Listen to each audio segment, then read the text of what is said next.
Hello guys, we're decorating another heart cake today. This one is a 7-inch vanilla sponge with a mock Swiss meringue buttercream and a raspberry jam filling. Everyone who's bought my ebook will know exactly what I'm doing right now because I have included a step-by-step guide on filling and stacking your cakes with pictures. But for those who haven't bought it yet, still don't know why, but we move. I am just filling and stacking. So I always start with some simple syrup to keep in the moisture, and then I will add my buttercream, do a buttercream dam so that the jam isn't spilling out, and then you can fill your dam with whatever filling you're using. If you want the recipe to my buttercream, it is also in my ebook. Guys, just click the link in my bio. Click it! Anyway, I don't know what I was thinking. I put the last layer on forgetting to put the jam, so I had to peel that back, do another dam, fill it with jam, and then cover it. I definitely momentarily lost my mind, but it's okay. At least I remembered before doing the crumb coat. But now onto the crumb coat. I was literally running out of buttercream. Yeah, if this video had volume, you would literally hear my mixer in the back because I had to quickly whip up some more, because look at this disaster at the back.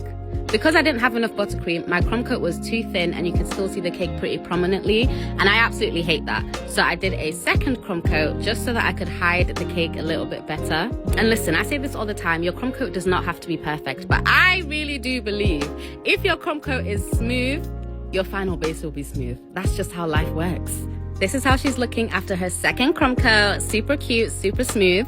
And now onto my final coat. I'm using this gorgeous baby pink color, and just look how good my buttercream looks. I'm gonna insert a few comments of people who have tried my recipe from my ebook, and listen, the reviews don't lie. But anyway, that's enough self-promotion. I always feel so awkward telling you guys to buy my ebook, but if I don't promote it, who's gonna promote it? Anyway, now I'm using my metal scraper just to get a final smooth base. And now that's done, it's time for the fun part, decorating. So I'm using my pastry brush just to brush on a little bit of water because I am using an edible image. Look at that, big mama. The edible image was initially supposed to be for a 6-inch cake, but then I upgraded it to a 7-inch free of charge just because she was so sweet and I know the family, so I was like, why not?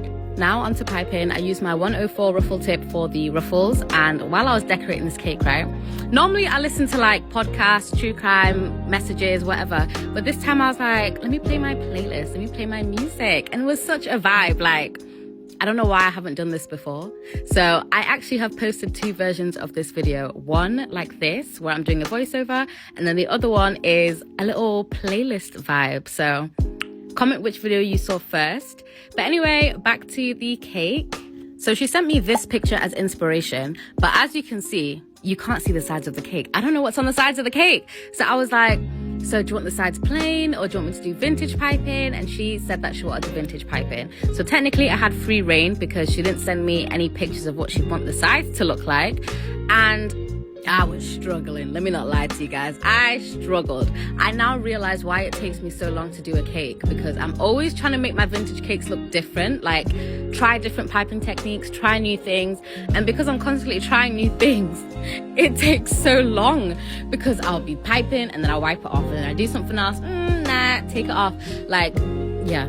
I did not include all of that in the video because this would be an hour long, but you can see a little bit of the mistakes that I had to fix. But don't worry, at the end you can't see any imperfections. I would not allow my cake to come out looking imperfect. But yeah, it took me a while, I'm not gonna lie. I then added these gorgeous pink glitter cherries, and you know what's so funny? Me trying to try new things and the cake still looks like all my other vintage cakes. Like, let me just stick to what I know, because what a waste of time. But anyway, this is how the cake came out looking. It's so cute, so pink, so girly, so big mama, and I'm here for it. My customer was so obsessed with it. Here's a night mode. Oh, what's this? What is this? This is a cake that I did the day before and I didn't film it. I don't know why, but it's so cute.